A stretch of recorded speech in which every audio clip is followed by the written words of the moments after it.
So we're here today to ordain these 7 venerable Kwanzan cherry trees that the city is planning to cut down as part of a controversial paving project. The city of Northampton claims that they're old and that they're diseased and therefore they need to be removed.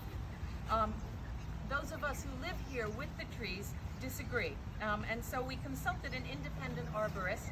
His name is John Berryhill, and he's a certified arborist with the Massachusetts Arborist Association, and he's certified in tree risk assessment, and he's not employed by the city. In John's report, I'd just like to read a little bit of John's report to you because it's very beautiful. John should really be a writer. That envelop them.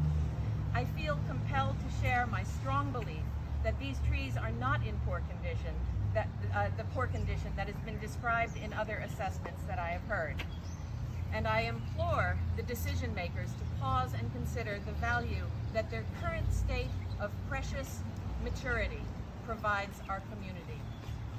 I have heard the terms pathogen, decay, decline used to describe the condition of these trees, and can say with extreme confidence that they are not diseased, not in rapid decline, and are actually showing signs of vitality. Must strongly push back against the idea that these trees are frail, causing unacceptable risk, and are good candidates for removal.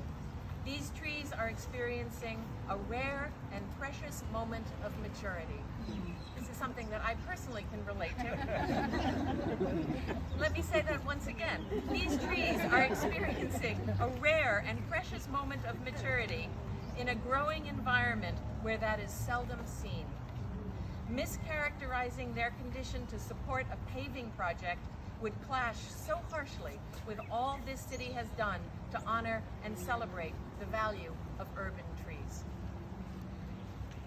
So, these trees are living beings who are soon likely to be killed, although they are clearly not ready to die.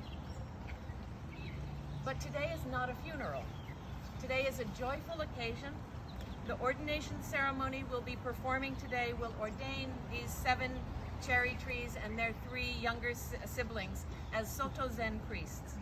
The ordination of trees is a custom that started in Thailand and spread throughout Asia.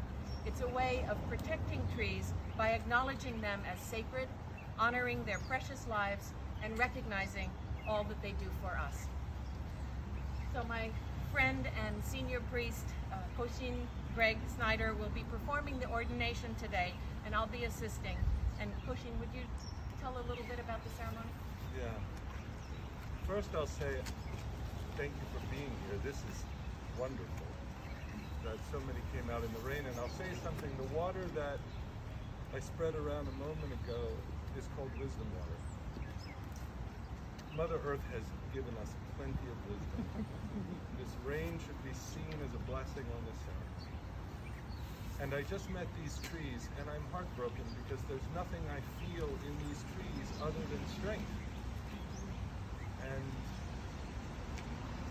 they're not being ordained today for their sake. They're being ordained today for ours. They're not the ones who are not awake to the interconnectedness of all things. They're quite clear. We are the ones who are confused. So this ordination is their way of teaching us.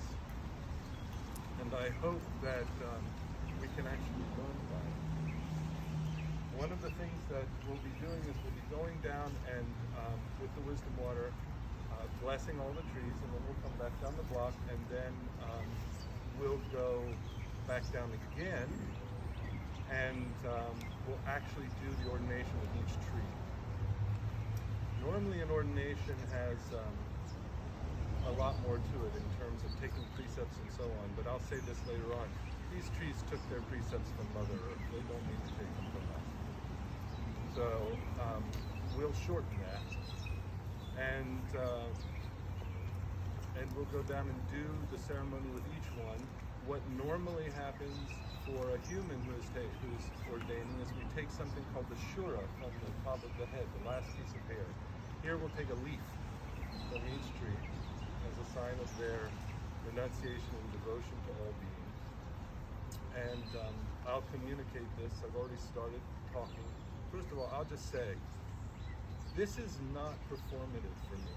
I fully, completely believe in the sentience of these trees and their ability to feel us and us feel them and be in communication with each other. We have lost our way, many of us as human beings.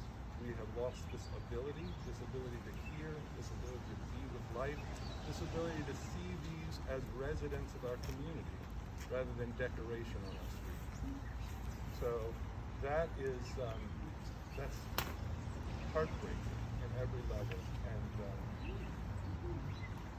it has implications, obviously, for the whole of the world if we don't make this change and understand what it is to be with life in this world. So after we do the ordination, then we'll come back down